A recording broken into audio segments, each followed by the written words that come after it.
it's interesting here whether the answer is novel, is of no importance, and remains extrinsic. It's kind of funny. It just reminds me of like Wittgenstein saying, what is the quote? Saying like, I don't care if I don't give any citations because I could care less whether my thought's original or not. Something like that. It's like, it's not really about doing something new, right? Rather, it's about grounding the grounds, right? It's about a fundamental ontology. What is positive about the answer must lie in the fact that it is old enough to enable us to learn to comprehend the possibilities prepared by the ancients, right? So the questions of being that were raised but not sufficiently answered by the ancient Greek philosophers, Heidegger thinks, in fact, it's not a new question that's ever been asked before. It's about how to properly situate us that we can actually respond to this basic question that's a basic human question, I think Heidegger thinks, since it's internal to the meaning of Dasein, that being which we ourselves are, but also which was opened as a question for inquiry by Plato and Aristotle.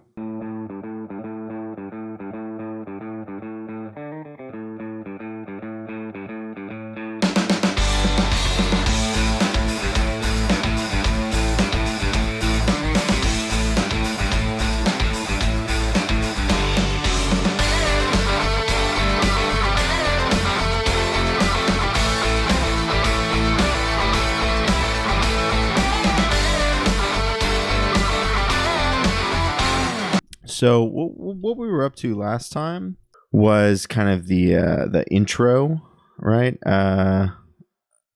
We talked about all this stuff. You can go back. There's going to be a YouTube video up as well.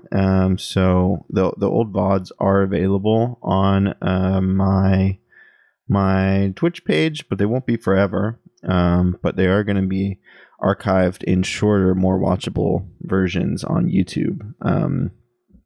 But the main thing, and I think what's exciting about this so far, and I think what's interesting, that's really something new that Heidegger's doing. So what's unique about what Heidegger's doing, I think, is that he's offering a new definition of truth, right? A pretty radically new definition of truth, which is coming partially out of inspired by Husserl, especially in the Sixth Investigation, where he talks about seeing the blackbird and perceiving not only the appearance of the blackbird, but the blackbird's being, its full presence. And there's something about truth in that sense, at least truth in the truth of being, right? And for Heidegger, that's the underneath. You showed us last time with the sciences all depending on this kind of underneath this more fundamental ontological structure that makes the other sciences possible, like what unites the sciences, which was a concern he received from Husserl. That there's this idea of truth as not propositional or logical, but as an event, as an appearing or a moment of perplexion in which being happens or being shows itself. So we went through, and it's how he works out this question of how do you ask the question of being, right? And he hasn't given us the answer yet, but he's given us the structure of a question, right? Which is that we're seeking something, right? What we're seeking is this very fact of being that it is. We have to interrogate something to find out what we're seeking, and that's beings themselves, Dasein. Ascertaining, we're trying to ascertain what the meaning of being is, right? To go from beyond this low-level average understanding to have a formally conceptualized, formally structured understanding of being, right? And we're also concerned with who is it that is asking this question, and it is ourselves, Dasein. So it's an essentially self-reflective questioning, right? It's a questioning of critique in a certain way, in the sense that Kant meant it, where it's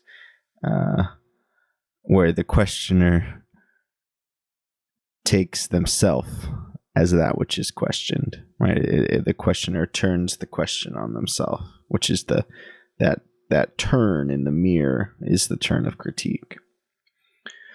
And then, yeah, like we talked about that with this stuff, just go back and watch the video if you're curious. But we went over the difference between the ontological and the ontic, and both have priority for Heidegger, right? Because it is through an investigation of the ontic that in the ontic we actually do have being, we do have existence or standing out, and that it is by understanding this that we work our way back to the being that makes being in the world possible, the structure of giving being. Okay, so that's where we've been. So today we're going to do as much as we can of chapter 2, the double task in working out the question of being, the method of the investigation and its outline, right? So sorry to keep scrolling back and forth, but so chapter 1 is the necessity, which was saying why it's necessary to ask this question, the structure of how to ask this question and questions in general, and the priority of it, right? So that was basically like the part of the essay where you say, here's what I'm doing, here's why it's important, right? And then we move to chapter 2, and we get into what is it going to take to work out this question. The first chapter is, what is the question? Or not what is the question? It's not that. It's why must we ask the question? Why is it necessary to ask the question? And also, why have we failed to ask the question? And now here's chapter 2. How to work it out. And based on the fact that it says the double task, I feel comfortable assuming that Heidegger's going to be saying there's some thorny problems in working that question out, and we have to clarify what is going to be our method and how is the method going to help us find the question of being. Cool. Okay, so what we're going to do, so I'm going to try something. We'll see how this goes. I'm going to try, instead of me reading the text, having Twitch's favorite Brian read the text and see how that goes. Okay, so chapter 2 or section 5 of the text, right? The first 4 in the first chapter. The ontological analysis of Dasein. Remember, Dasein is the German word for like being, existence, human. It's like a very normal, everyday word. But of course, Heidegger's hyphenated it because he's emphasizing sein, the word being, and da, there. So it's like the there being. What human being is our finding ourselves there, being there, tied up in the world, invested in the world. The ontological analysis of Dasein as the exposure of the horizon for an interpretation of the meaning of being in general, right? So basically it's saying that if you analyze Dasein in particular, you can understand being in general, right? Because Heidegger's a phenomenologist like Husserl in this sense.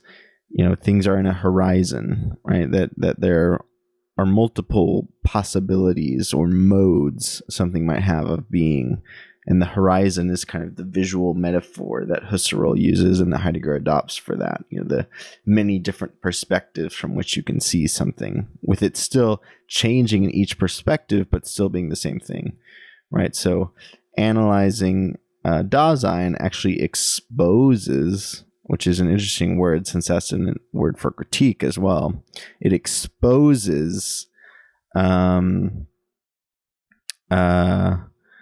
meaning of being in general, right? Or it exposes the horizon, which is necessary for interpretation of the meaning of being in general. Once you've worked back from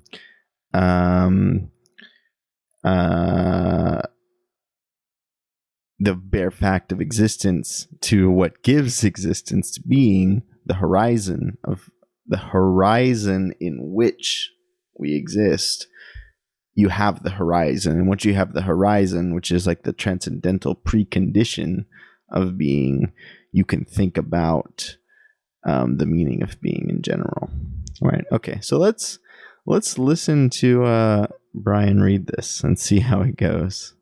In designating the tasks involved in formulating the question of being, we showed that not only must we pinpoint the particular being that is to function as the primary being to be interrogated, but also that an explicit appropriation and securing of correct access to this being is required. We discussed which being it is that takes over the major role within the question of being. But how should this being, Dyson, become accessible and, so to speak, come into view in an interpretation that is comprehensible?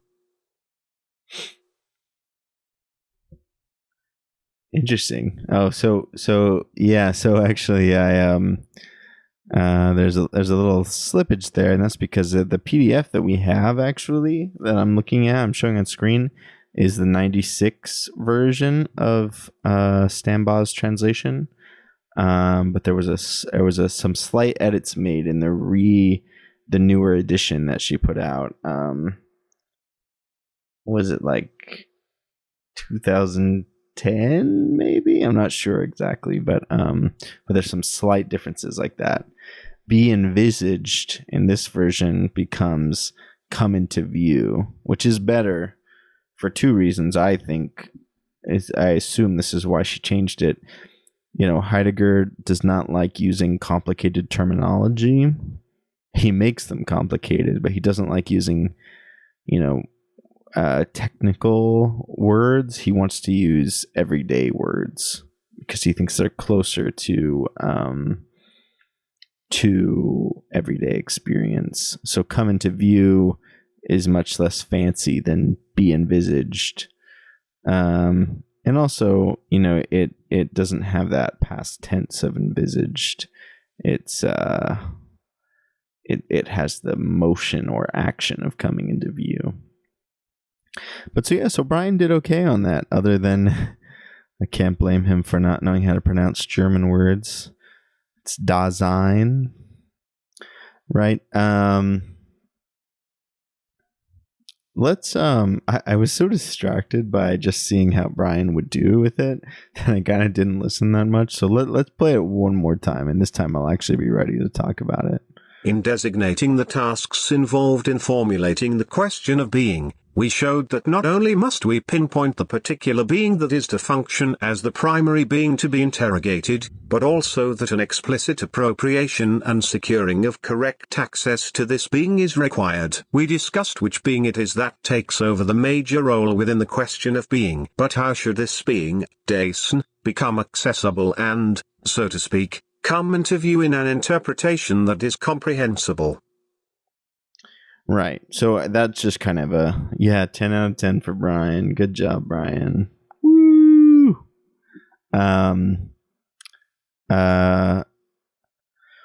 This is kind of going back over what we were already sort of what we already talked about in the first chapter, right? We've in the process of talking about what would be involved in properly formulating the question, we've shown that we must pinpoint which being we will investigate to look at being, and of course that is Dasein, that is us. But also that, an explicit appropriation and securing of correct access to this being is required. Now, as we'll see, appropriation is a very important word for Heidegger. Well, I mean, I'm not actually, I should know, but I don't know what the German word is. So obviously it's not appropriation, the English word, but which also has other connotations that the German word doesn't have. But it's,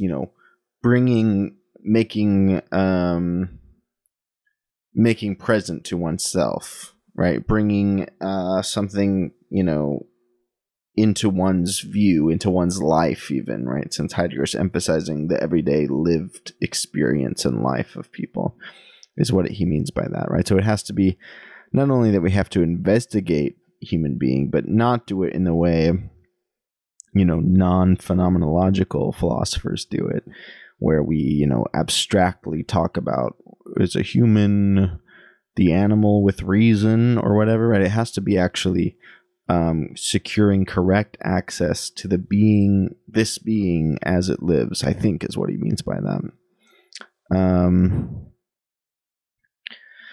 Right. And so the question then is, right, we have to secure this correct access, but how do we do it? That's how he ends. And that's what we're moving towards, the ontological analysis of Dasein. Right. How do we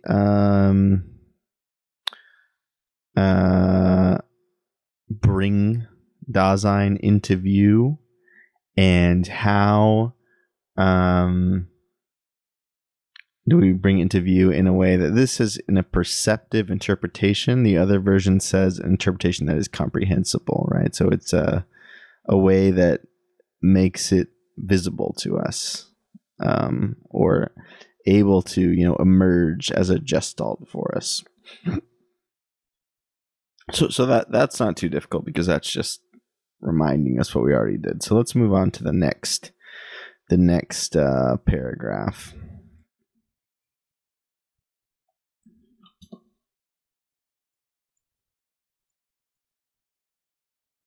In designating the ontological Okay, the next one, here we go. Priority that has been demonstrated for Dyson could lead to the mistaken opinion that this being, say end, would also have to be what is primarily given ontologically, not only in the sense that such a being could be grasped immediately, but also that the prior giveness of its kind of being, saints art, would be just as immediate. True, Dyson is ontically not only what is near or even nearest we ourselves are it, each of us. Nevertheless, or precisely for this reason, it is ontologically what is farthest true. It belongs to its most proper being to have an understanding of being and to sustain a certain interpretation of it. But this does not at all mean that the most readily available pre-ontological interpretation of its own being could be adopted as an adequate guideline, as though this understanding of being had to arise from a thematically ontological reflection on the most proper constitution of its being. Rather, in accordance with the kind of being belonging to it, Dyson tends to understand its own being, sane, in terms of the being, seienden, to which it is essentially, continually, and most closely related the world. In Dyson itself and there within its own understanding of being, as we shall show, the way the world is understood is ontologically reflected back upon the interpretation of Dyson. Okay. So we're getting into some important stuff there. For one,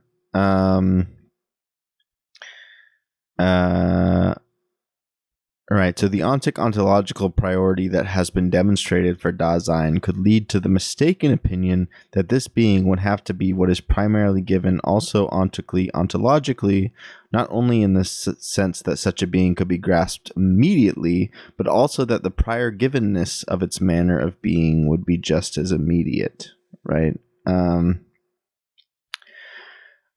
Right, so... Well, let's just read the next sentence, because that clarifies that sentence pretty well.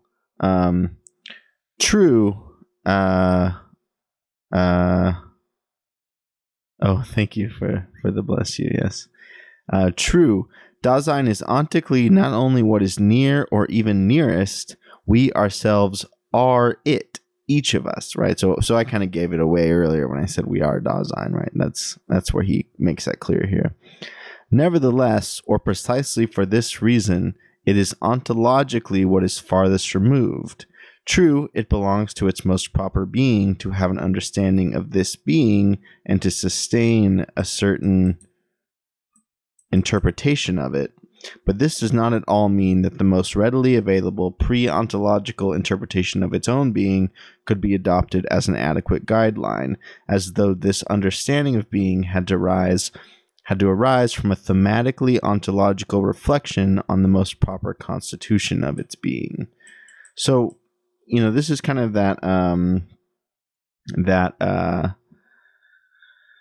being is like the glasses on our face. It's so close to us we can't see it, right? And this is an important, as we'll see, ontological concept for Heidegger, this idea of nearness, right? Which is, deliberately a kind of it's a deictic term for one thing, but it's also a an experiential term, right? It doesn't have a near is not a meaning which you can have independently of you.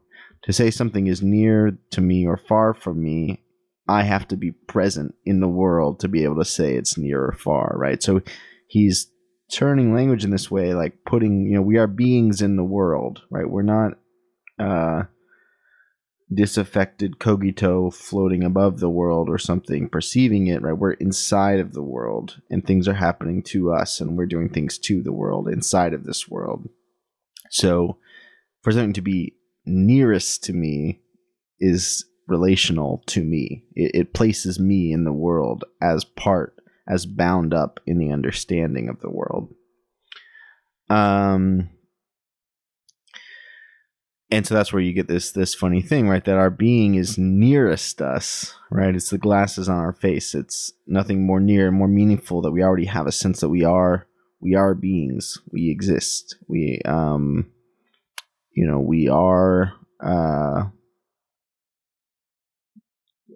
already in being. It's so near to us. But what's farthest from us is the ontological understanding. Remember that, like we talked about up here, that ontological the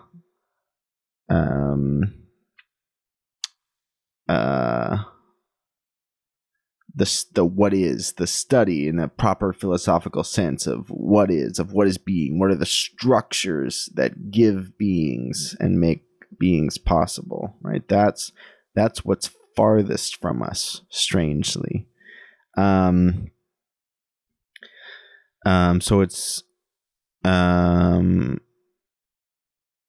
the same way that the glasses are nearest to our face, so we know them intimately, we also see through them. We don't see the glasses, right? So that's the metaphor here, right? That being is closest to us or nearest to us, but it's also farthest from us because it's so close to us, it's hard to even see being itself in the ontological sense. And then he says, right, true, it belongs to its most proper being to have an understanding of this being and to sustain a certain interpretation of it, right? So of course we already have some understanding of being, right? That belongs to our very fact of existence. We perceive ourselves as existing. But this does not at all mean that the most readily available pre-ontological interpretation of its own being could be adopted as an adequate guideline, as though this understanding of being had to arise from a thematically ontological reflection on the most proper constitution of its being, right? So,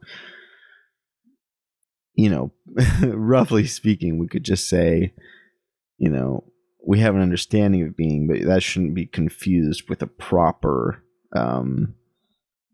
thorough, careful, rigorous understanding of being. Rather, in accordance with the kind of being belonging to it, Dasein tends to understand its own being in terms of that being to which it is essentially, continually, and most closely related, the world. Let's look at what this footnote is, i.e. here in terms of what is objectively present, right? So we'll come back to that, I guess, right? But, I see my phone, it's here, and I perceive myself in terms of what's here, right? So I think that's why Heidegger is going to end up saying that our everyday understanding of being is mistaken because we think of ourselves as an object or a thing, and that makes sense in the sense that if we're related to the world, and Heidegger clarifies down here that the world is what is objectively present, then things have a presence as objects, right? So there's that play with the word objective, where it's not only objective in the sense of holds true intersubjectively, but also is literally a world of present objects.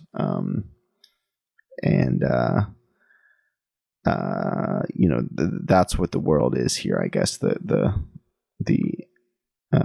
footnote clarifies. The world is these objective presences, and we understand themselves in terms of them, right? So I guess, and this is the question, right? That if you go back to sense of the structure of the question, maybe this clarifies it a bit. If maybe the problem is that we're interrogating not Dasein, but the world. And once we have the world, it gives us, we ascertain the meaning of being in terms of objects, right? So I think there's like a sense that for Heidegger that that being has to be thought in terms of something. There has to be a reference. It's like you can't think that, to understand being or like anything else, you have to understand it in connection to something, right? So what are the kind of two operative terms out of which is born understanding? And it seems like the goal would be the very complicated maneuver of doubling understanding being in terms of being, which would not be something simple to do. But then instead what we do is we understand being in terms of the world or in terms of objective presence, objects. And that's where we go wrong. So that kind of makes sense, right? And the world is the being which we are essentially continually and most closely related to. We're every day living in the world, having thoughts in the world, doing things in the world, and that's the very meaning of what it means to be, is to, or to be Dasein, or to have being, is to be in the world. Okay. In Dasein itself, and therewith in its own understanding of being, as we shall show, the way the world is understood is ontologically reflected back upon the interpretation of Dasein.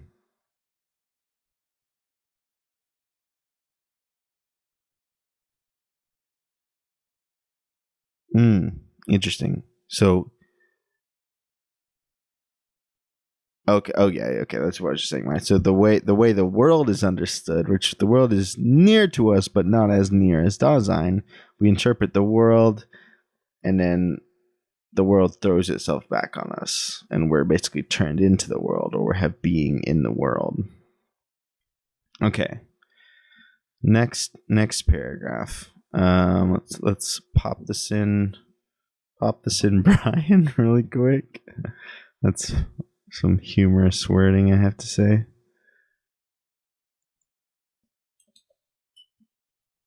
Okay. All right, Brian, take it away. The ontological priority of Dyson is therefore the reason why the specific constitution of the being of Dyson, understood in the sense of the categorial structure that belongs to it, remains hidden from it. Dyson is ontically nearest to itself, ontologically farthest away, but pre-ontologically certainly not foreign to itself. Okay, that wasn't terribly difficult, but Brian's back. That wasn't terribly difficult, but I do want to go over just two things that are interesting. One, the categorial structure that belongs to it, right? This is an important thing, I think, right? Yes,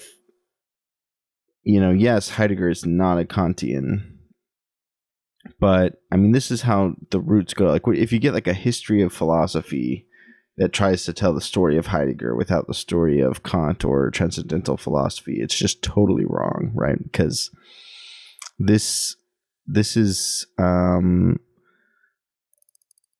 proof of it right here. It's about rethinking some of the limitations or failures of Kant, right? That as Heidegger sees them, and it seems like one of the bigger ones here is that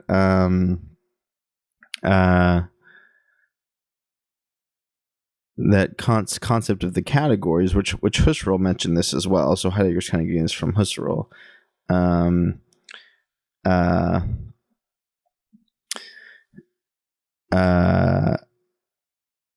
categories are they're psychologistic. They're psychological, not in the sense of psychology, but in the sense of grounding logic in the psychic faculties, right? In the mind, where what the world is how we perceive it. And there's some radical break between our mental perceptions, our psychological processes, and the world as it is independent of us, right? But of course, Heidegger also thinks that the world depends on us. So it's not like he's just like going completely anti-Kant in that sense. But he's breaking that relation away from a psychical relation and from a subject-object relation. It's a relation between the human and the world, right? But there's a categorical structure, right? So you have the categories in the sense that Kant would talk about them, but they're not mental. It's a structure of being rather than a structure of the mind. And so, yeah, you have this kind of funny twist where it's precisely because Dasein is so near to being, and because it has ontic and ontological priority for the question of being, that being remains hidden from it. It's the kind of the twist, the paradox of it. Dasein is ontically nearest to itself, ontologically farthest away, but pre-ontologically certainly not foreign to itself, right? Pre-ontologically, as we've already said, we do have an understanding of being, but it's not properly ontological, which is, the most difficult task, what is most far from us. So, okay, so let's let Brian continue on his way. We have merely precursorily indicated that an interpretation of this being is confronted with peculiar difficulties rooted in the mode of being of the thematic object and the way it is thematized. They do not result from some shortcoming of our powers of knowledge or lack of an appropriate conceptuality, a lack seemingly easy to remedy. Not only does an understanding of being belong to Dyson, but this understanding also develops or decays according to the actual manner of being of Dyson at any given time. For this reason it has a wealth of interpretations at its disposal. Philosophical psychology, anthropology, ethics, politics, poetry, biography, and historiography pursue in different ways and to varying extents the behavior, faculties, powers, possibilities, and destinies of Dyson. But the question remains whether these interpretations were carried out in as original an existential manner as their existential originality perhaps merited. The two do not necessarily go together, but they also do not exclude one another. Existential interpretation can require existential analysis, provided philosophical knowledge is understood in its possibility and necessity. Only when the fundamental structures of Dyson are adequately worked out with explicit orientation toward the problem of being will the previous results of the interpretation of Dyson receive their existential justification. Cool. Thank you, Brian, for that wonderful reading. We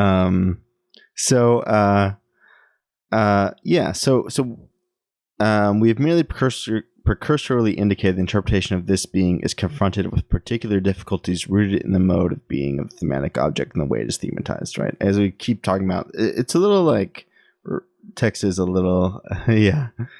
Ooh, Brian is our hero, the hero of the day. The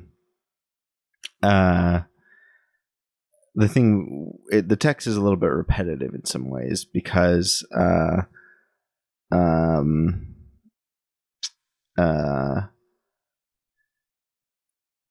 but it's trying to show something, and especially like it's like in class, when you're teaching, you say the same things over and over so people don't forget, right? And there's also this has a cyclical structure where everything relies on everything else. So, it's just emphasizing over and over why the particular object that Dasein is. It's interesting actually that he uses the word object. It seems like something he might regret later. The thematic object is there's something about it that simultaneously gives it priority for the question, but makes it particularly difficult, right? Right, and the question, as he's saying here, is deeper than we might otherwise have realized, right? It's not just we did something wrong and we can fix it. It's that there's something inherently difficult about this question, right? And so I think this is one of the things that's important in like the later Heidegger also, with talking about like, how in the age of technology being completely withdraws from us, which, doesn't mean there is no being. Of course not. In fact, it means that the way that being is, or the way that being appears in the mode of technology, is as completely withdrawn, right? Because for Heidegger, being is about this play of appearance or presence and absence, or possibilities unfulfilled, right? And when technology transforms everything into always available, always useful as resources, that's a complete withdrawal of this twin motion of being. But it's still being. It's just the mode of the withdrawal of being, right? So that's, I think, some of that historical epoch kind of stuff here, right? That an understanding of being belongs to Dasein, but it can develop in the sense of becoming stronger or better, and it can decay instead of getting worse or less thematically developed, according to the actual manner of being of Dasein at any given time, right? So an example I just gave in a technological mode of being for Dasein, like in our time, it has a more decayed sense of an understanding of the being, not just because of how we're thinking, but because of the very mode of being in which we live, or in which we are, which we find ourselves bound up in. For this reason, it has a wealth of interpretations at its disposal, right? So there's, and I guess also, right, so I'm jumping ahead a little bit, which I shouldn't be doing. I'm talking about later Heidegger, because here he actually says kind of clearly what he means, which is, I think, related, but not quite the same thing as what I was talking about. He's talking about different modes of being that are possible, even in well, it's just it's like a spin, I think, on what Husserl is talking about with the different regions of ontology, the way that, the physics of a book, the way physics looks at a book, the way chemistry looks at a book, the way anthropology looks at a book, the way the business looks at a book, the way literary criticism looks at a book, are all ways in which the book might have its mode of being changed. That's kind of also what he's talking about here, right? You talk about psychology, anthropology, ethics, politics, poetry, biography, and historiography pursue in different ways and to varying extents the behavior, faculties, powers, possibilities, and destinies of Dasein, right? So those are all ways in which one can understand the mode of being of the human, and it actually changes based on which question you're asking. If you're looking at them psychologically, you're asking about individual mental faculties. Anthropologically, you're asking about cultural, social living. Ethics, you're talking about what are human beings owed, what laws do they have to live up to ethically. Politics, about political formation. That also kind of has, like psychology and anthropology, individual versus social. Ethics, potentially individual. Politics, potentially social. Poetry, the poetic understanding of the meaning of the human. The biographical understanding, historiographical understanding, right? Those are all different ways one can understand Dasein. And they're different, not just different ways you can understand Dasein, but different ways in which the different ways of being for Dasein, different manners or modes of being. But the question remains whether these interpretations were carried out in as original an existential matter as their existential originality perhaps merited. So let's remind ourselves with our notes what existential versus existential. So existential, I think, is closer to ontic. Is that right? Yeah, the ontic existential of Dasein also has priority. So the existential is the present lived experience. And the existential understanding is the understanding of the structures which give being or existence.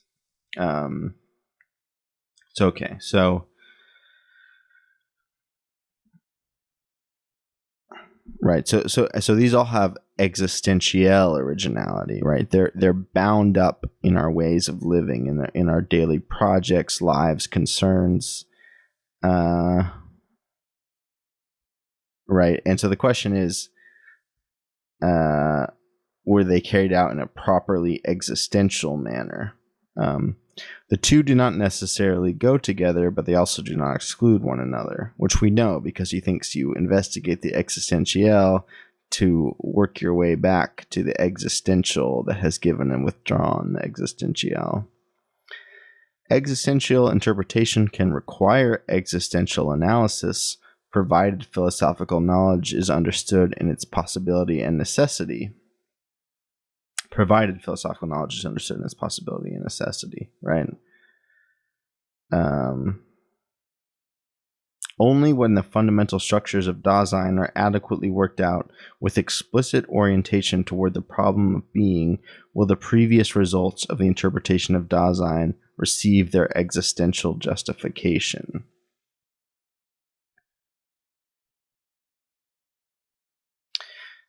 Right. So because these are focused on more, in a way, because they're suited towards ends, right? They show up in a certain way towards a particular question, right? They have as a more fundamental question the question of Dasein in itself, and not put towards any particular end.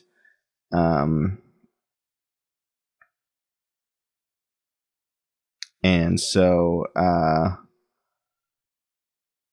previous results, right? So these, in a certain sense, these are free floating and don't have ties together or connections, and also don't have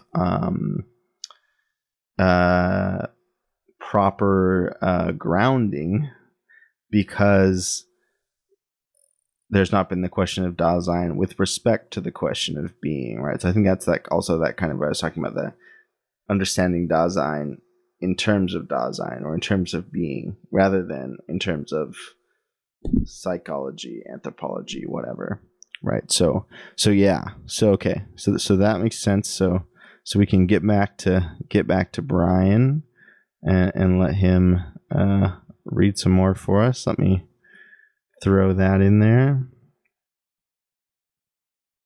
All right, take it away, Brian. Hence the first concern in the question of being must be an analysis of Dyson. But then the problem of gaining and securing the kind of access that leads to Dyson truly becomes crucial. Expressed negatively, no arbitrary idea of being and reality, no matter how self-evident it is, may be brought to bear on this being in a dogmatically constructed way. No categories prescribed by such ideas may be forced upon Dyson without ontological deliberation. The manner of access and interpretation must instead be chosen in such a way that this being can show itself to itself on its own terms. And furthermore, this manner should show that being as it is initially and for the most part in its average everydayness, not arbitrary and accidental structures but essential ones, are to be demonstrated in this everydayness, structures that remain determinative in every mode of being of factical Dyson. By looking at the fundamental constitution of the everydayness of Dyson, we shall bring out in a preparatory way the being of this being, the analytic. Okay. So that was good. It's interesting that, did Brian say it wrong? Or yeah, this one says factical. So that's interesting. I don't know why this wants to move like that, right? So that is I kind of, this is the good thing about when you take notes, right? When you predict something, maybe you predict it wrong, but because you had an idea, you see why the author takes a different view than the one you thought, or you predict correctly and you understand it. And that's I'm kind of, I can be proud of myself here, because it is indeed right that Dasein has to be taken in terms of itself, right? He says so explicitly in this paragraph, right? So Right. So this is again just more justification for why you can't to analyze the human. You can't start with psychology or poetry or anthropology or any of the other options he gave. Right. You have to start with an analysis of Dasein, the question of being. Right. But then the problem of gaining and securing the kind of access that leads to Dasein becomes crucial. Right. And I think that's an interesting sentence. Expressed negatively, of course, we can think about Adorno, even Hegel to an extent of this negation, negatively. No arbitrary idea of being in reality, no matter how self-evident it is, may be brought to bear on this being in a dogmatically constructed way. Right? No categories prescribed by such ideas may be forced upon Dasein without ontological deliberation. Right? You have to, in a certain sense, you just have to be, you give up the game and you cease to be rigorous or a serious philosopher when you're already deciding in advance what something is, and then you're just working out how to prove what you already knew. You have to go in not knowing and being actually very uncertain who or what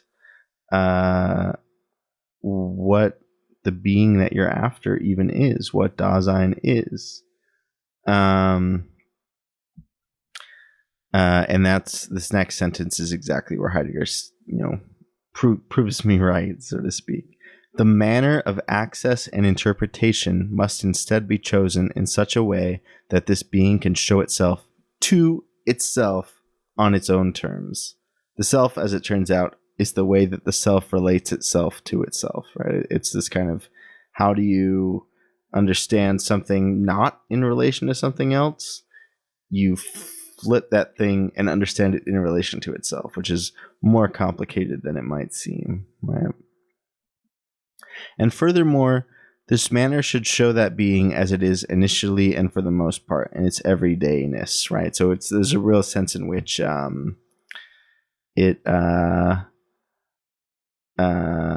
Heidegger's always coming back to that lived experience, the being in the world, the everyday being that we have and as we have it, right? That is what is being sought, right? That is how being must be understood, not in an abstract way like previous philosophy. No, it has to be understood as it actually is in its average everydayness. And of course, as he says, doing that is not going to be an arbitrary or accidental structure, but an essential one to be demonstrated in this everydayness. Because you work back, really transcendentally from that way in which we are every day in the world to those structures of being transcendentally, which are the necessary condition by which being is given. So by looking at the fundamental constitution of the everydayness of Dasein, we shall bring out in a preparatory way the being of this being, right? So, it's why it's how Heidegger bridges, the abstract, highly logical philosophy of people like Husserl, even like Frege, and the work he was doing on scholastics, on classical logic, with Nietzsche and these other kind of Lebens philosophy, life philosophy, right? About that's not abstract and precisely about everyday lived experience, right? He's bridging them because you take those everyday lived experience and precisely from that, in fact, you have to take that. You work your way back to the structures that are giving. It's really hilarious. This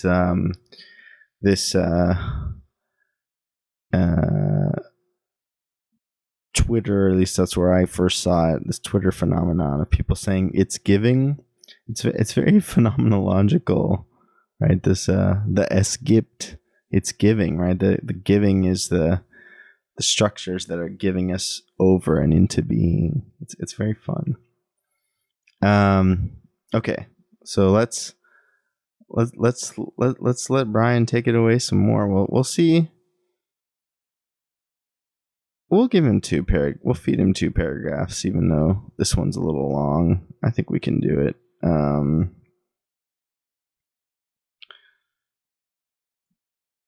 Brian's a tough cookie. He can do it.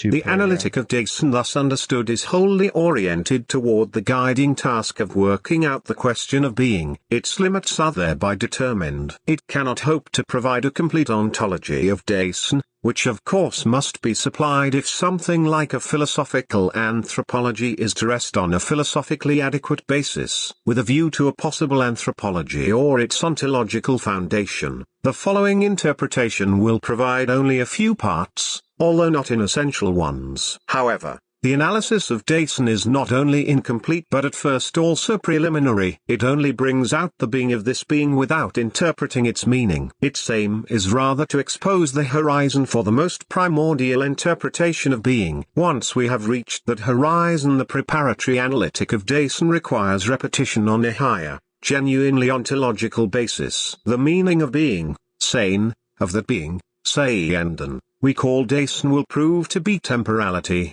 Zeitlichkeit. In order to demonstrate this, we must repeat our interpretation of those structures of Dyson that shall have been indicated in a preliminary way, this time as modes of temporality. While it is true that with this interpretation of Dyson as temporality the answer to the guiding question about the meaning of being in general is not already the soil from which we may reap, it will nevertheless be prepared. Okay, Brian did pretty good, but he skipped a word. He skipped given, and it has a footnote, and I don't know what that is. Is that German? Let's look this up. When I search it, it comes up with Cthulhu. But something tells me Heidegger wasn't talking about Cthulhu. I don't think Cthulhu even existed when this book was written.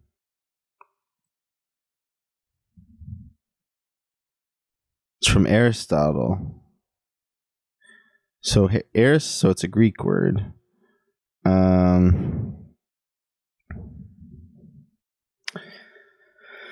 The last chapters of Aristotle's posterior analytics show, on the contrary, that he merely replaced Plato's transcendent forms with something, Cthulhu, Cthulhu, I don't know the pronunciation, corresponding to them that the human mind can grasp in individual things.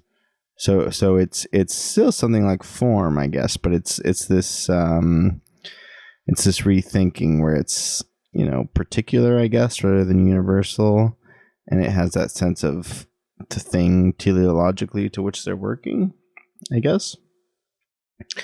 Yeah, unfortunately. Yeah, right. This whole time we thought he was talking about us, but he's talking about the elder ones. Yeah,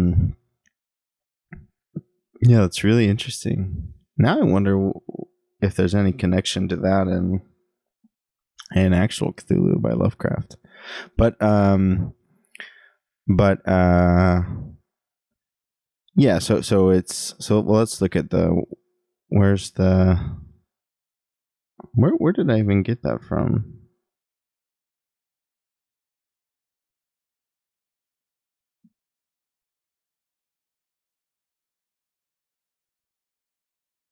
Oh, not already given. Essentially, the answer to the guiding question about the meaning of being in general is not already given. What does that have to do with that? I guess maybe it's a critique of Aristotle. Something like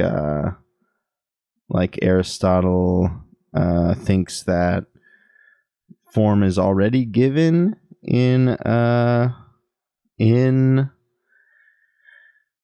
the world. When you see it, when I look at my phone, I see the form of it already given in it. Like, I see what a phone, I guess. I don't know. If anyone knows Aristotle in the chat, feel free to to enlighten me. I'm not sure. This makes no sense. This Cthulhu thing to me. But yeah, I guess that would be my guess. What I could say is that the meaning of being in general is not already given, right? That Aristotle thought it was already given, and he's wrong. Basically, is what he means. That's the best guess I can come up with. But so putting that confusing thing to aside for a second, let's get back to the proper paragraph that we were looking at, right? Oh shoot. So it's wholly oriented towards the guiding task of working out the question of being, right? When you analyze Dasein is their being, right? Our being is our being in the world. We're already oriented to even ask what is human, the human, or what is human being, is to ask what is being. What is the question of the meaning of being, right? Its limits are thereby determined, right? So there's that sense of this like Kantian limiting.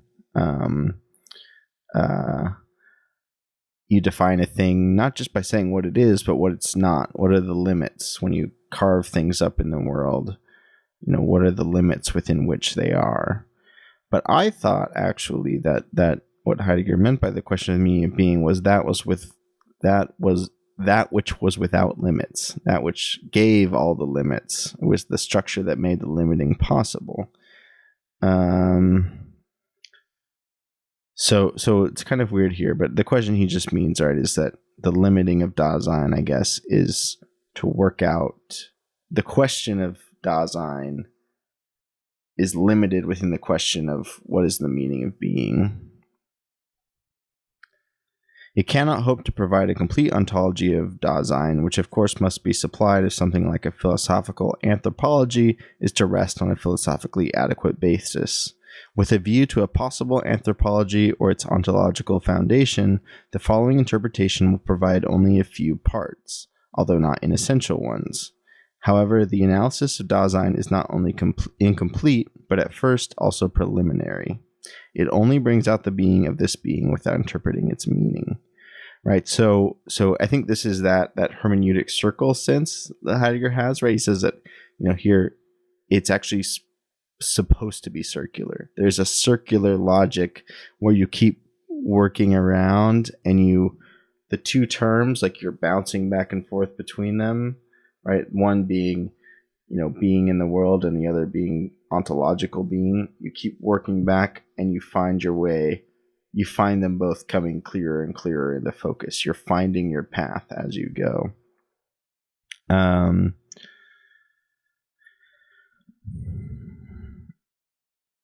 So the first finding of Dasein that you're getting on this first pass is to bring out the being of this being, to understand, not these other limited modes of being, but the proper mode of being of Dasein, which is to say the proper mode of Dasein in its relation to time. Well, I jumped ahead, but he gave that away right there. But it's only preliminary, right? It gives us the horizon, which makes that mode of being possible, but it doesn't interpret its meaning. It just makes... Remember what I was talking about the truth of being? It's not even a question of getting a proposition of being is X. It's about making it appear. It's so far from us, to make it near to us, to make it visible to us. That's the kind of the event of truth that he's getting toward. Its aim is rather to expose the horizon for the most primordial interpretation of being. It's interesting that the translator here still uses primordial, because I feel like that word is... my understanding is that that's out of favor these days in Heidegger scholarship. That a better word would be like the origin or the wellspring, right? Because it's not about old, it's not about going back to the past, it's about what is that initial moment where the thing becomes gestalt, where the thing emerges into presence as what it is, as a whole.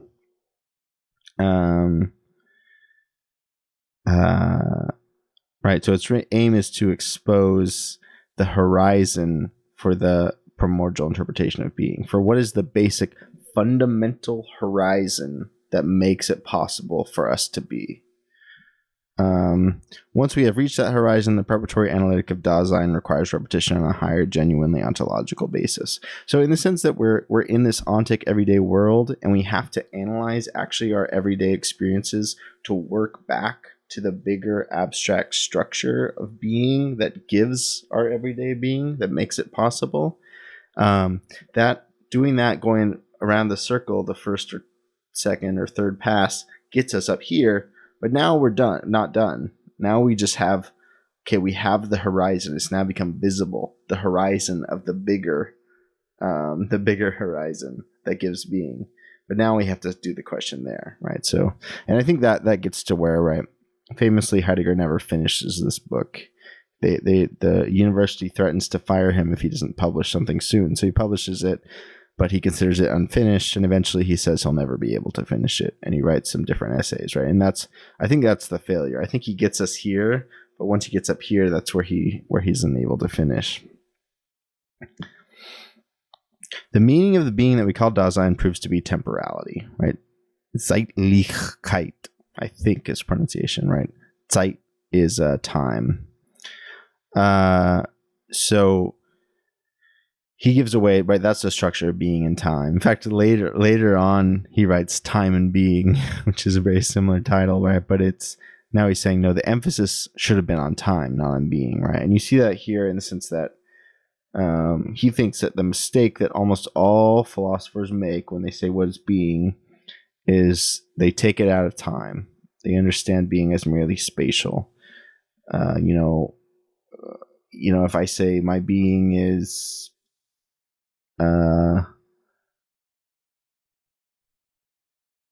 whatever, if it's like, my being is social animal, it's my job, my being is a teacher, my being, whatever, right?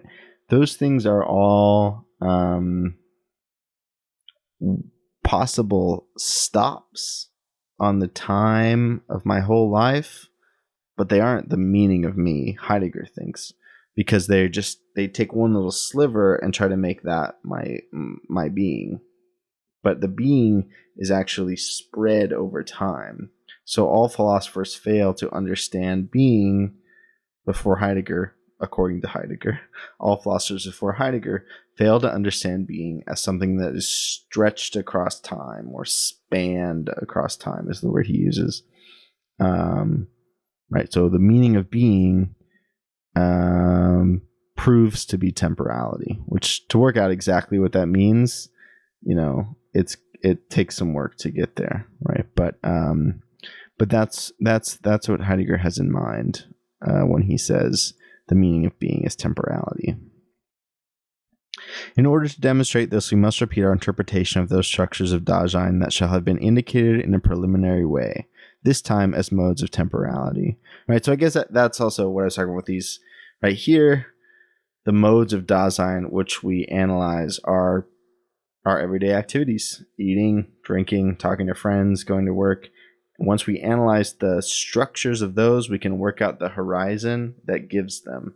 Once we're there, right, rather than being done, we have to work out modes of temporality. So it gets more abstract, but it's still different ways we can be in time, which we'll have to wait to see exactly what that means, because I don't know, actually. But, well, it is true that with this interpretation of Dasein as temporality, the answer to the guiding question about the meaning of being in general is not already given. The soil from which we may reap it will nevertheless be prepared.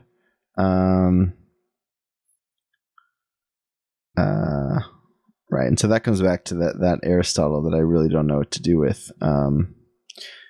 Also, in addition to people in the chat having, if they have answers, please do. If you're watching this in the edited version on YouTube, please put in the comments if you know what this Aristotle footnote is here, because I'm not sure what's going on with that. Right, so, well, it is true that with his interpretation of Dasein's temporality, the answer to the guiding question about the meaning of being in general is not already given, right? The soil from which we may reap it will nevertheless be prepared, right? So we don't yet know exactly how or why Dasein is temporality, or the meaning of the human being is time, it prepares the soil, so to speak, for the discussion that is to come, right? And this is it's just a note on Heidegger's style. He's constantly using these kind of like farming and agricultural metaphors. Okay, let's plug the next paragraph into Brian. We'll just do one this time because it looks like a kind of meaty paragraph.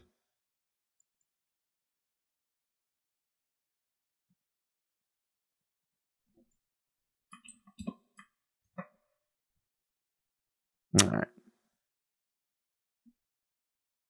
We intimated that a pre-ontological being, sane, belongs to Dyson as its ontic constitution. Dyson is in such a way that, by being, say, and it understands something like being. Remembering this connection, we must show that time is that from which Dyson tacitly understands and interprets something like being at all. Time must be brought to light and genuinely grasped as the horizon of every understanding and interpretation of being. For this to become clear, we need an original explication of time as the horizon of the understanding of being, in terms of temporality as the being of Dyson which understands being. This task as a whole requires that the concept of time thus gained be distinguished from the common understanding of it. The latter has become explicit in an interpretation of time which reflects the traditional concept that has persisted since Aristotle and beyond Bergson. We must thereby make clear that, and in what way, this concept of time and the common understanding of time in general originate from temporality. In this way, the common concept of time receives again its rightful autonomy, contrary to Bergson's thesis that time understood in the common way is really space. Okay. So that's Bergson is Henri Bergson, spelled like Henry Bergson, but it's Henri Bergson, French philosopher. I am not super well versed in Bergson, so we get here that I guess Bergson made the argument that time is space. Time is actually spatial, and I kind of remember that from the tiny bit of Bergson that I read.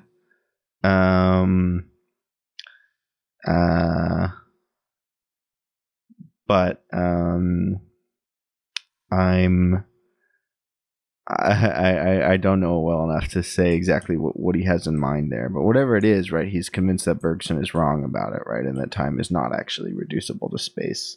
In fact, he might almost think close to the opposite, right, that space is reducible to time. High luminous intensity, also lived time and objective time, right? Those are Bergsonian concepts, you're saying? For this to become clear, we need an original explication. Let's okay, right. So that's interesting. So it's interesting. I always thought that it seemed like there was something kind of similar in some ways between Bergson and Heidegger, and he seems to be talking about this as well. That that there are different ways in which time might be given to us, and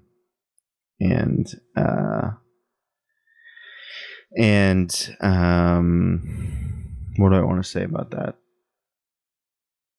Yeah, that seems, in a way, to me, that seems like Bergson and Heidegger would be close together in their views, but he's quite explicitly saying in this, Bergson is wrong and I'm right because Bergson turns time into space. Do you know luminous intensity? What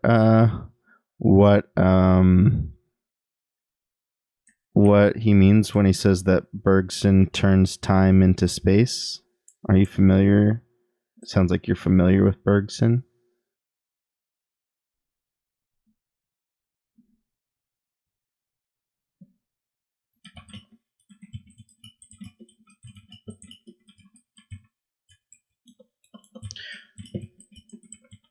Okay. Cool. Well, yeah. Well, we'll come back to it. Yeah, go for it. Make a wild guess, please do. The meaning of being is determined by temporality, and we're going to put this in the notes because this is important, right? It might even be that it is temporality, but I'm not 100% sure.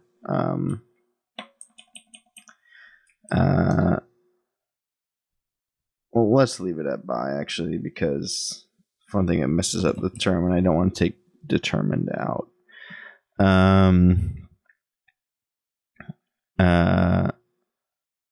So if we're thinking, and if we're going about the definition of this, right? So from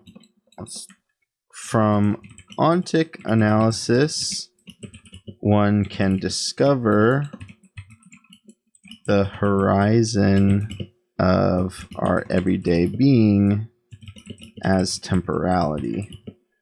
And then from there, Heidegger thinks you can get to ontological analysis of the meaning of time, or the temporal horizon, to understand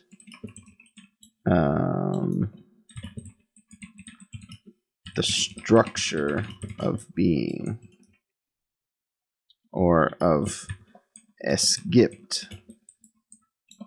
German for there is, but more directly translated as it gives. So this kind of question has kind of come into view for us, I think. The ontological of Dasein as the exposure of the horizon. That horizon is temporality for an interpretation of the meaning of being in general. So okay, so we were in the dark for a little bit, but now it's starting to make sense to us. Luminous intensity says lived time is duration. Okay. Yeah, sure. That right.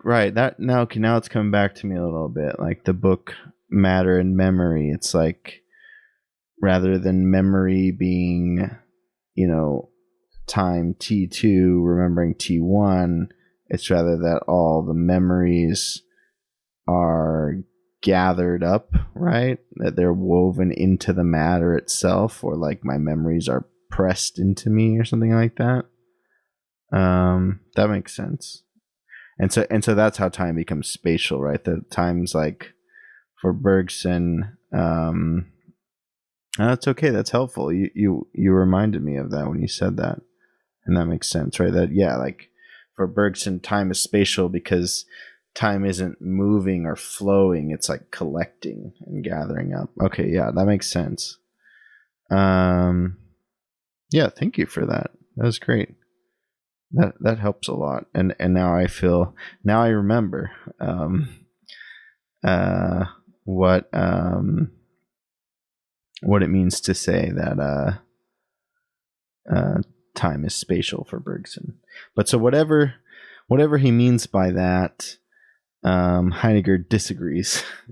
we learn here, right? So Heidegger thinks that time is not spatial. And I think for Heidegger, it's like probably going to be something like space is temporal, right? Like it's like the opposite. It's like even in the moment when you're present, there's always absence, there's always withdrawal, because we're always thrown out of the past and into the future. We always have these, well, that's in the ontic sense. We're related to our past and related to our future, and we're like spanned over time. Cool.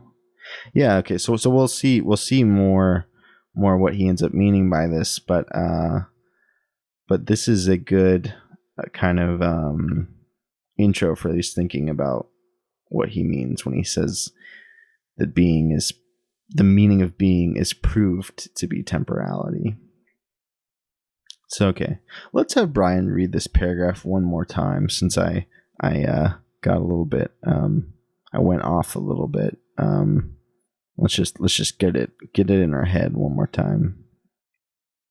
We intimated that a pre-ontological being, sane, belongs to Dyson as its ontic constitution. Dyson is in such a way that, by being sane, it understands something like being. Remembering this connection, we must show that time is that from which Dyson tacitly understands and interprets something like being at all. Time must be brought to light and genuinely grasped as the horizon of every understanding and interpretation of being. For this to become clear, we need an original explication of time as the horizon of the understanding of being, in terms of temporality as the being of Dyson which understands being. This task as a whole requires that the concept of time thus gained be distinguished from the common understanding of it. The latter has become explicit in an interpretation of time which reflects the traditional concept that has persisted since Aristotle and beyond Bergson. We must thereby make clear that, and in what way, this concept of time and the common understanding of time in general originate from temporality. In this way, the common concept of time receives again its rightful autonomy, contrary to Bergson's thesis that time understood in the common way is really space. Yeah, okay. So we went over it pretty well, but yeah, there's we make sure that time is that from which Dasein tacitly understands and interprets something like being at all, right? In a certain way, like what makes being emerge, or you must even have an understanding of being, is just these basic things. When you ask these kind of questions that everyone asks at some point or another in their lives, why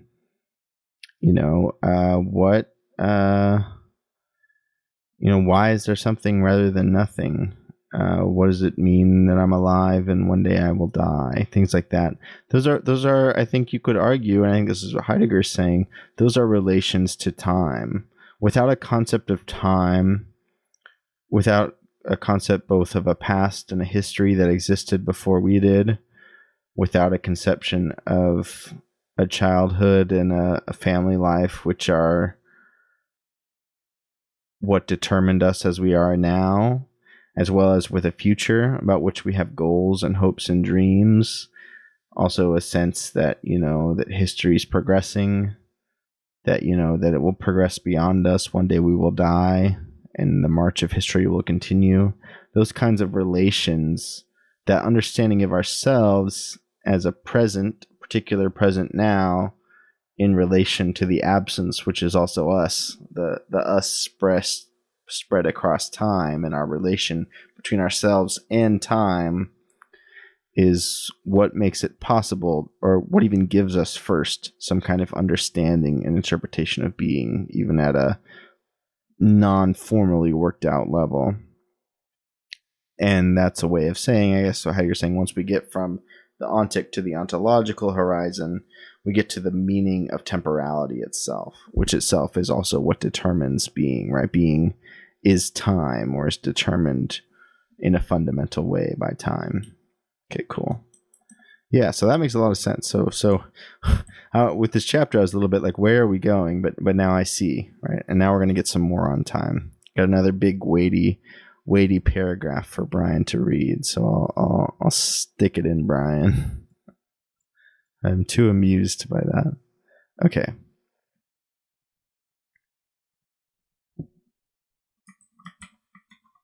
All right. Take it away, B-boy. We intimated that a pre-ontological being, sane, belongs to Dyson. I screwed it up. Let me fix this.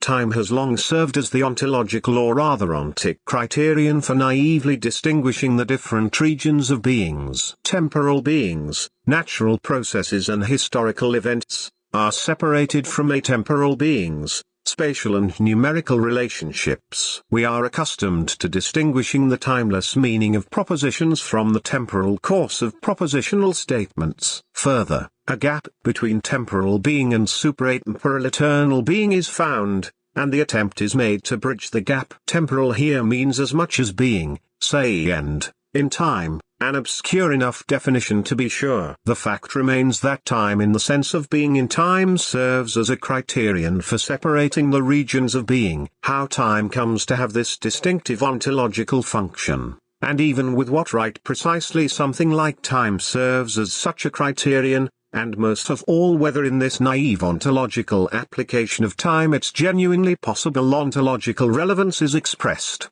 has neither been asked nor investigated up to now. Time, especially on the horizon of the common understanding of it, has chanced to acquire this obvious ontological function of itself, as it were, and has held on to it until today.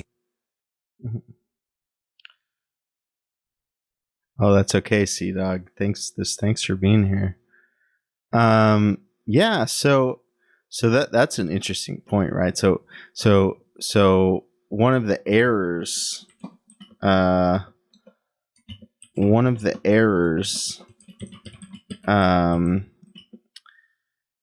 of metaphysics, or maybe even the error, has been the distinction between ontological and ontic regions of being on the basis of time.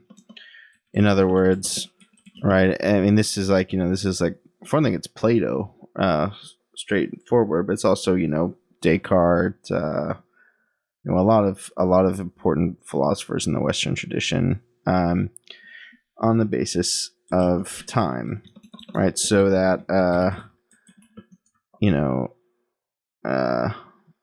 the ontic world, natural processes, history, lived experience, are in time, or are timed, right? That's a weird way of putting it, but it's like they're timed. They're within the dwelling within time.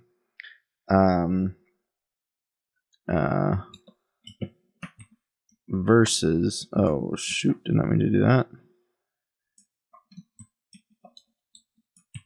Versus, makes it look like a Godzilla movie. Godzilla versus Mothra. The ontic versus the ontological.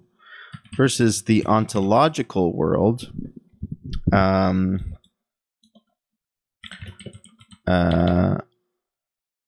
Right, which is, math, logic, time, space, probably like Kantian categories, but I'll put a question because I'm not sure if that would count or not.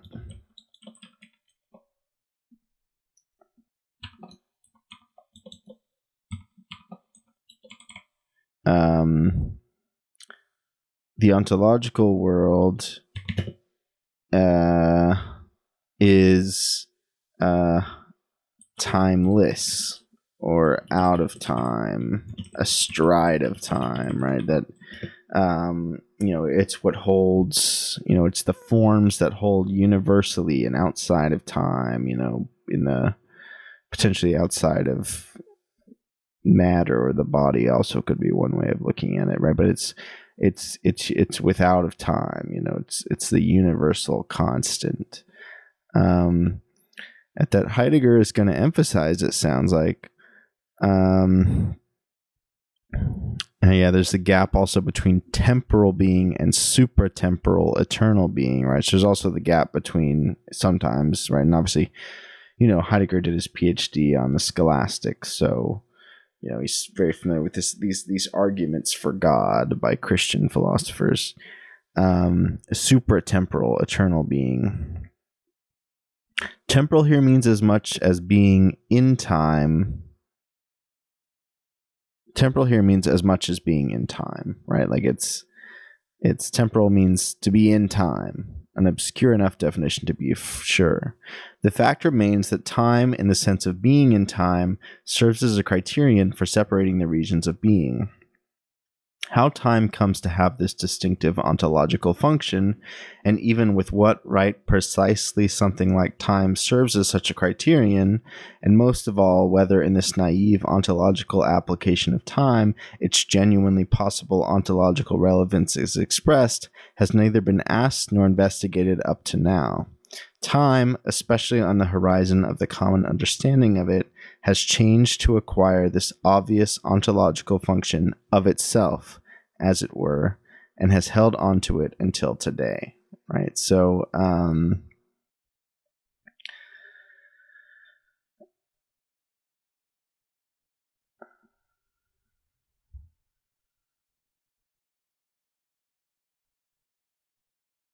whether in this naive ontological application of time, its genuinely possible ontological relevance is expressed, has neither been asked nor investigated up to now. Time, especially on the horizon of the common understanding of it, has chanced to acquire this obvious ontological function of itself, as it were, and has held onto it until today. Right? It's interesting to call it an ontological function of itself, and I'm not quite sure what to make of that or what I want to say about that. I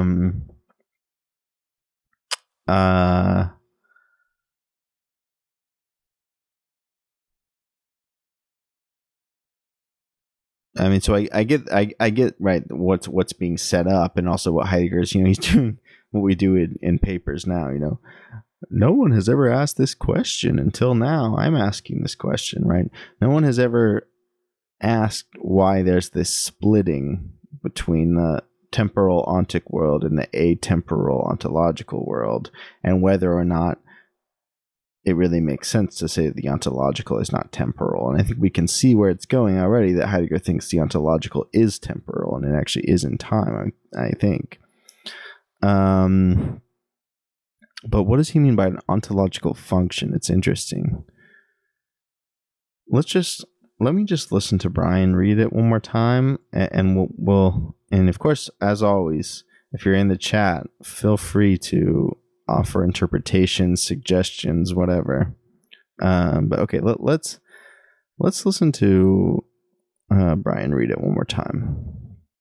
Time has long served as the ontological, or rather ontic, criterion for naively distinguishing the different regions of beings. Temporal beings, natural processes and historical events, are separated from atemporal beings, spatial and numerical relationships. We are accustomed to distinguishing the timeless meaning of propositions from the temporal course of propositional statements. Further, a gap between temporal being and supra-atemporal eternal being is found, and the attempt is made to bridge the gap. Temporal here means as much as being, say, and, in time, an obscure enough definition to be sure. The fact remains that time in the sense of being in time. Let's pause it for a second. So, further, a gap between a temporal being and supratemporal eternal being is found in the attempt made to bridge the gap. Right? So, yeah, so that's the... Hi, Danny DeVito. Thanks for the follow. Stop by anytime you wanna chat. Are you the real Danny DeVito? That'd be cool.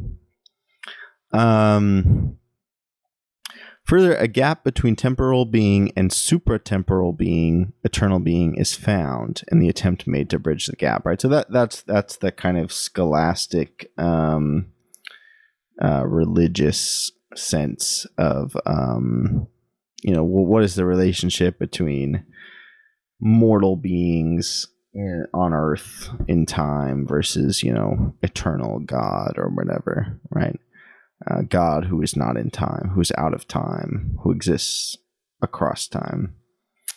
Temporal here means as much as being in time, an obscure enough definition to be sure, right? So when I originally was reading Attempt Made to Bridge the Gap, I thought it was Heidegger that was bridging the gap, but no, it means the scholastics that are trying to bridge the gap between man and God. The fact remains that time, in the sense of being in time, serves as a criterion for separating the regions of being, right? Right. So the regions of being are just like the regions of ontology in Husserl, right? But here we're talking about the regions of being, and it's.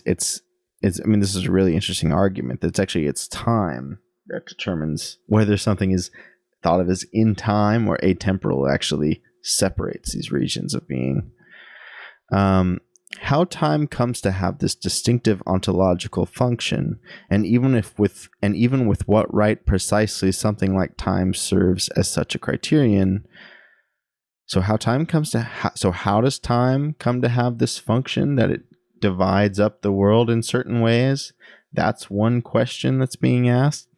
The second question is, even with what right precisely something like time serves as such a criterion? So how does time do it, and why does time do it? And then the third thing, even with what right precisely something like time... Oh, no, sorry, I just read that. And most of all, whether in this naive ontological application of time, its genuinely possible ontological relevance is expressed. That's the part I keep getting stuck on. But this naive, right? So it's naive. Obviously, we think because Heidegger's going to say it's just wrong, right? Universal things are just as much temporal. Ontological is just as much temporal as the ontic everyday world. Everything is in time, including math and logic and whatever.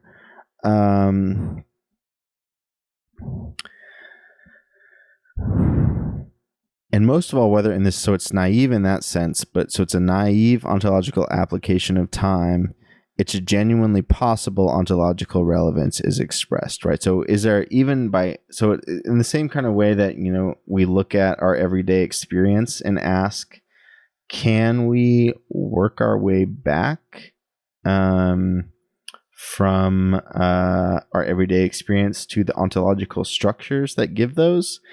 Can we look at the way time is used, or like as timeless universals versus in time natural science and things like that, and everyday lived experience? Can we work our way back to the genuine possible ontological relevance of time, right? Is there buried in that the possibility for thematizing and understanding the ontological sense of time? Time, especially on the horizon of the common understanding of it, has chanced to acquire this obvious ontological function of itself, as it were, and has held onto it until today, right?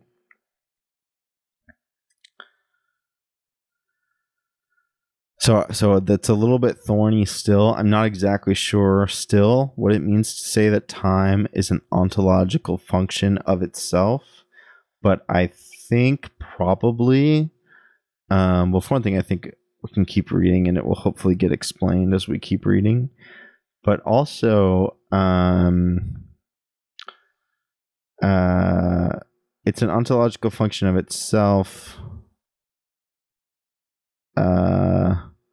in the sense that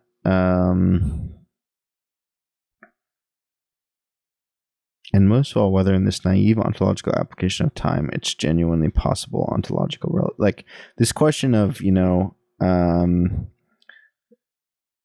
does time have actually a role to play in the ontological sphere? That can be asked, right?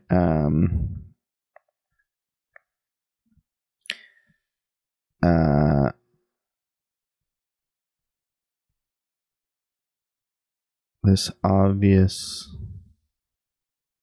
we're just gonna have to keep reading. I don't know what the ontological function of itself is. And if I were reading this on my own instead of on Twitch, probably what I would do is spend like a week trying to figure out what ontological function of itself is, and then looking up definitions, looking up other texts, posting to Reddit maybe. But it's better to just keep going than completely destroy the stream. But let's keep that in mind. Let's just put it in our notes with a question mark. Time, especially on the horizon of the common understanding of it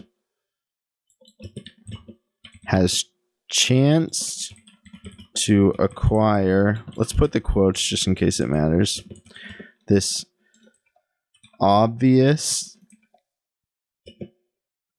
ontological function of itself, as it were, and has held on to it until today. All right, so let's put the page number. I think it's 16, 18 in the German. And let's do, what the does this mean? Let's come back later, right? And then we'll make a note to ourselves that we don't know what that means, and we'll come back later, right? And we'll spell words correctly. I don't know what it means. We're just gonna have to come back later.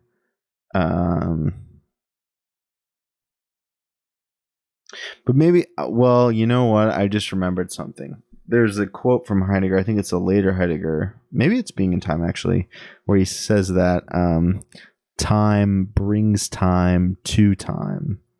So that actually might make some sense of this, in the sense that there's time as it's lived, right? There's the experience every day of, an hour passing, of me being older than I was, right? But if for Heidegger, time has this fundamental ontological structure, right? Then time as we experience it is time showing itself in one way it might be. And that would make sense with the talking about like clock time versus other types of time, like we were talking about earlier, right? You can experience time as moving very slowly, as moving very fast, once, and that would be the only way to experience time before clocks were invented. Once clocks are invented, you can look at the clock and check the time. Those are different possibilities for how we might relate to time. But there are particular ways in which time, which is ontologically the underlying function of the world, is also a function of itself, because time, in the broader sense of possibilities, in ways things might be given in the world, might give particular modes of time. So actually that might explain it a little bit. So I'm going to put this, if you don't know, if you're didn't follow that at all, that's fine, because we're going to come back to it later, because it's a difficult concept, but one I've just spent a little bit of time with. Oh, we'll put that there.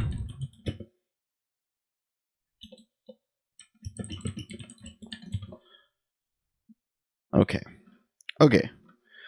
We can keep reading, and this next paragraph looks quite short, so we can give Brian 2 paragraphs this time to read for us. Brian, the unspoken hero of luminous bloom philosophy. Brian, we thank you.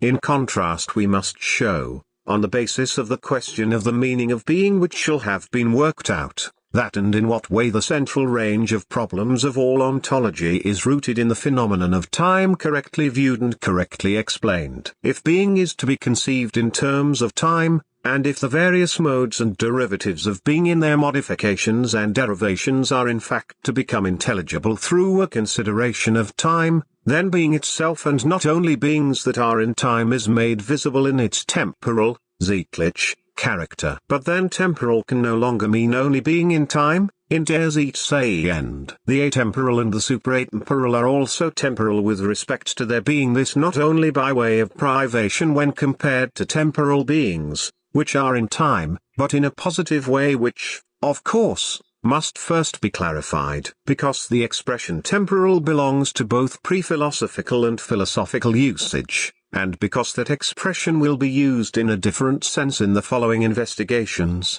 we shall call the original determination of the meaning of being and its characters and modes which devolve from time its temporal determination. The fundamental ontological task of the interpretation of being as such thus includes the elaboration of the temporality of being, temporalitat Dyson's. In the exposition of the problem of temporality, the concrete answer to the question of the meaning of being is first given.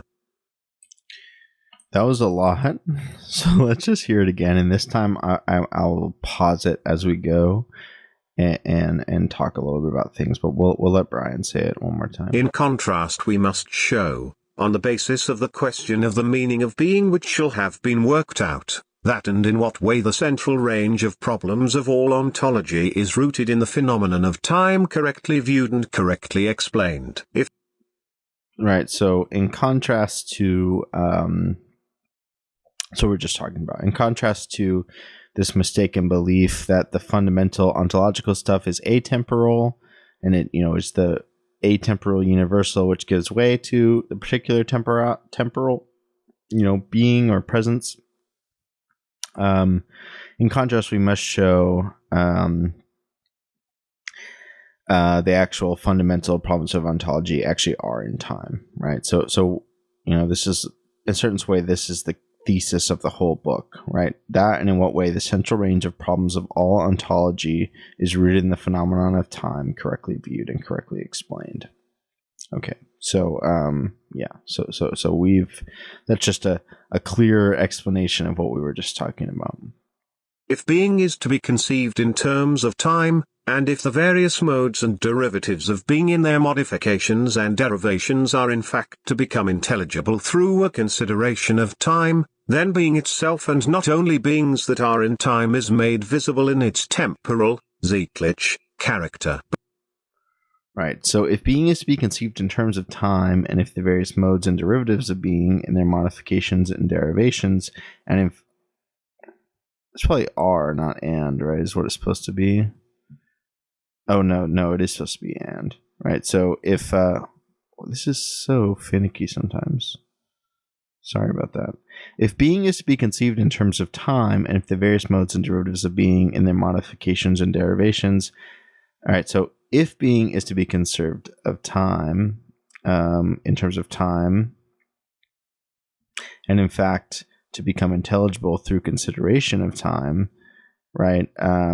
So not only is it that being will be conserved in terms of time, but being will only first become intelligible when taken in relation to time. So I think the suggestion here might be, I was talking about earlier about, how do you relate to understand being as being, not just in the different ways being might be, but being as such. You have to relate being not to anything else, but to itself. That maybe to relate it to itself is to relate it to time. Because for Heidegger, being and time are actually the same thing, maybe. Then being itself, and not only beings that are in time, is made visible in its temporal character, right? So it's not only that we, have this sense of, particular beings in the ontic sense, but the ontological, right? Being itself is made visible in its temporal character, right? Okay, so we got this. We got this. But then temporal can no longer mean only being in time. In der Zeitsein, the atemporal and the supratemporal are also temporal with respect to their being, this not only by way of privation when compared to temporal beings, which are in time, but in a positive way which, of course, must first be clarified, because the expression temporal belongs to both pre-philosophical and philosophical usage, and because that expression will be used in a different sense in the following investigations, we shall call the original determination of the meaning of being and its characters and modes which devolve from time its temporal determination. Right, so, right, when he says, temporal can no longer mean only being in time, right? It just means, it's not only particular times or particular beings, right? But but something bigger than being in time, right? It's the time which is itself being, or something like that.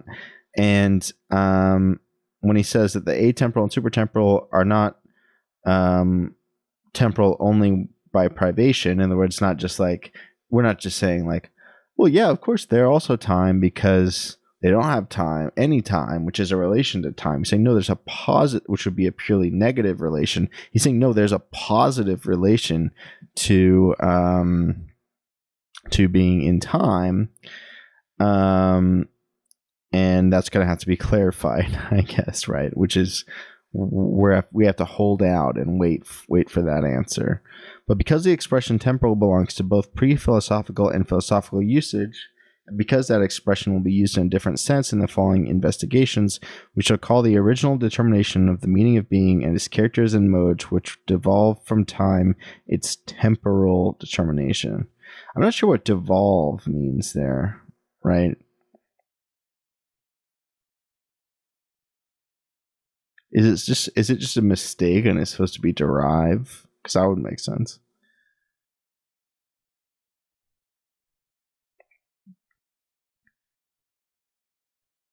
I think it's just a typo. I think it's supposed to be derive. The meaning of being is characters and modes which derive from time its temporal determination. Right? So time gives them in a certain way. And also in a certain way it seems like time gives temporality, right? Temporality is the particular way of being in time that a being can have, which time gives. But you can't reduce time to temporality because actually time gives temporality. Or time brings time to time.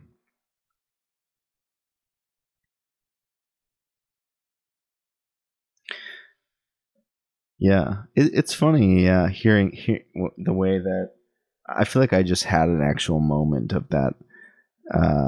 What Heidegger talks about, the making the ordinary strange, because for a moment there, time just became an utterly strange word and concept to me. So that's interesting, right? I'm using time, like, oh, I know what it means, but it just, for a second there, it just felt like, whoa, I don't know what time is, But okay, so let's let Brian finish this. I'll skip over the fundamental ontological task. The fundamental ontological task of the interpretation of being as such thus includes the elaboration of the temporality of being, temporalitat Dyson's. In the exposition of the problem of temporality, the concrete answer to the question of the meaning of being is first given. Right. So, so it's like the whole time we're talking about you have being and you work your way back from ontic being to ontological being. It's like we're going over that again, but this time it's with time, right? So we have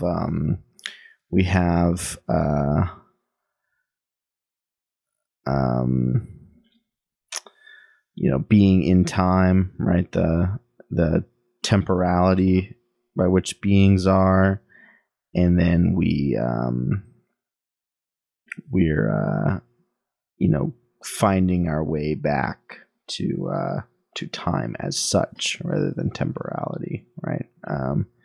But so we have to first look at the temporality of being, the way in which this particular being is in time, to work our way back to time as such. Okay, so we're close to the end of this chapter here, or not this chapter, but this section 5, the first section of chapter 2. So let's finish this out, and then we'll take a break. I will take a break, get some water. Okay.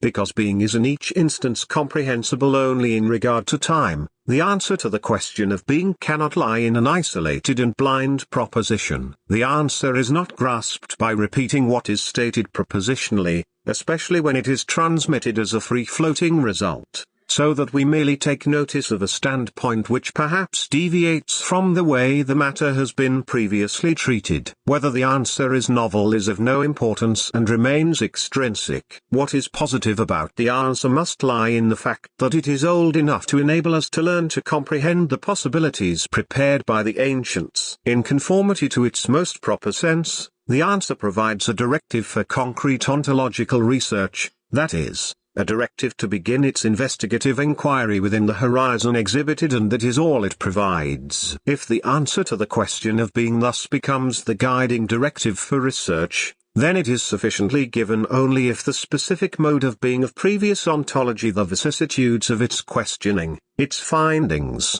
and its failures becomes visible as necessary to the very character of Dyson. Okay.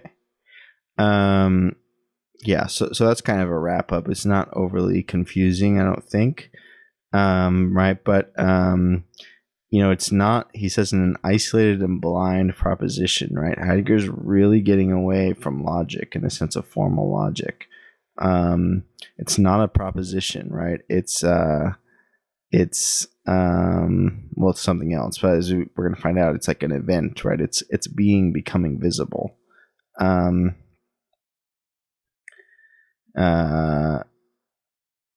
it's interesting that he says standpoint here, right? I think it's like it's that sense of, phenomenology. There's different standpoints from which something can be visible or from which something can appear, right? But so to give a proposition or something like that is just to take one possible standpoint, which is not inherently bad, obviously. Heidegger thinks that you have to do it when you're doing various different kinds of sciences when they're not fundamental sciences, right? But to do a fundamental science, to get at the grounds underneath the real meaning of being, it can't be just from one standpoint. It has to figure out how to be the proper thing which grounds all standpoints, right? Which is to say, which grounds the horizon.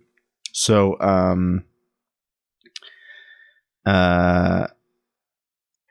it's interesting here whether the answer is novel, is of no importance, and remains extrinsic. It's kind of funny. It just reminds me of like Wittgenstein saying, what is the quote? Something like, I don't care if I could. I don't give any citations because I could care less whether my thought's original or not. Something like that. It's like, it's not really about doing something new, right? Rather, it's about grounding the grounds, right? It's about a fundamental ontology. What is positive about the answer must lie in the fact that it is old enough to enable us to learn to comprehend the possibilities prepared by the ancients, right? So the questions of being that were raised but not sufficiently answered by the ancient Greek philosophers, Heidegger thinks, in fact, it's not a new question that's ever been asked before. It's about how to properly situate us that we can actually respond to this basic question that's a basic human question, I think Heidegger thinks, since it's internal to the meaning of Dasein, that being which we ourselves are, but also which was opened as a question for inquiry by Plato and Aristotle. In conformity to its most proper sense, the answer provides a directive for concrete ontological research, that is, a directive to begin its investigative inquiry within the horizon exhibited, and that is all it provides, right? So the answer, right, once you answer the meaning of the question of being, right, it opens the possibility of concrete ontological research, right? So it's not that you would get the answer. It's a lot of work for an answer that is not in itself going to give you anything, right? But it's going to open a new field of possibility, right? So it's going to invent a new discipline in a way, which is phenomenology, which Husserl supposedly already did. But I think Heidegger's saying that Husserl missed something, which that he missed time, the importance of time in his research. So it's only now when we formulate the question of the meaning of being in terms of time that we can actually open the possibility of asking that question. If the answer to the question of being thus becomes the guiding directive for research, then it is sufficiently given only if the specific mode of being of previous ontology, the vicissitudes of its questioning, its findings, and its failures become visible as necessary to the very character of Dasein, right? So future research is about the question of being, right?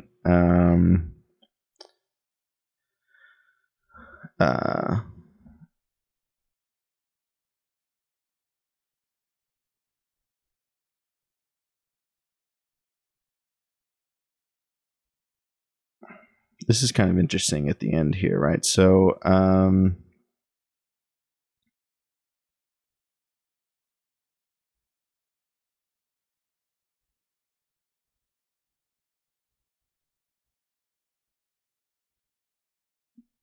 don't know if it's saying the answer would give us the possibility of concrete ontological research, or seeking the answer gives us the positive for concrete ontological research. I think it's the former, but it's that doing this kind of asking the question of the meaning of being in ontic existence in our everyday, because this is all kind of justifying why this kind of ontology, which is thought of as very abstract, should be done in the way Heidegger's going to do it, with this very ontic, quotidian, lived experience kind of way of the world, which opens up the possibility of the ontological question for Heidegger. You start there and work your way back. This is kind of arguing for it, right? That answering that will open up the horizon for concrete ontological research, right? So that it's not just abstract theorizing, but it's actually concrete research. Is that we could gain and secure the foundations of the horizon of time by looking at concrete temporal being and work our way back from temporality to time, I think is the suggestion. So that actually makes sense. If the answer to the question of being thus becomes the guiding directive for research, then it is sufficiently given only if the specific mode of being of previous ontology becomes visible as necessary to the very character of Dasein. So the correct answer to that question, we would know we found the correct answer not when we've done some new fancy thing, but when past ontology becomes clarified, when it becomes clearer and we make sense of things, right? It is that sense of grounding our knowledge so we can think clearly and think properly and not make philosophical or scientific errors or whatever, right? So yeah, so cool. So that's section 5. The what was the title of it again? The ontological analysis of Dasein as the exposure of the horizon for interpretation of the meaning of being in general, right? It's just arguing for doing this, ontic analysis to work our way back to the ontological analysis, which works our way back to the horizon of time, we've learned. So cool. So next is the task of a destructuring of the history of ontology. So this one's fun because this is where I think, based on the title, I'm guessing, I'm not sure, Heidegger introduces his concept of destruction, which is also what Derrida kind of translates as deconstruction. So it becomes a very significant term in the history of continental philosophy. But we'll be doing that after the break, because I need to take a break and get some water. So enjoy some nice tunes while I prepare and take a break.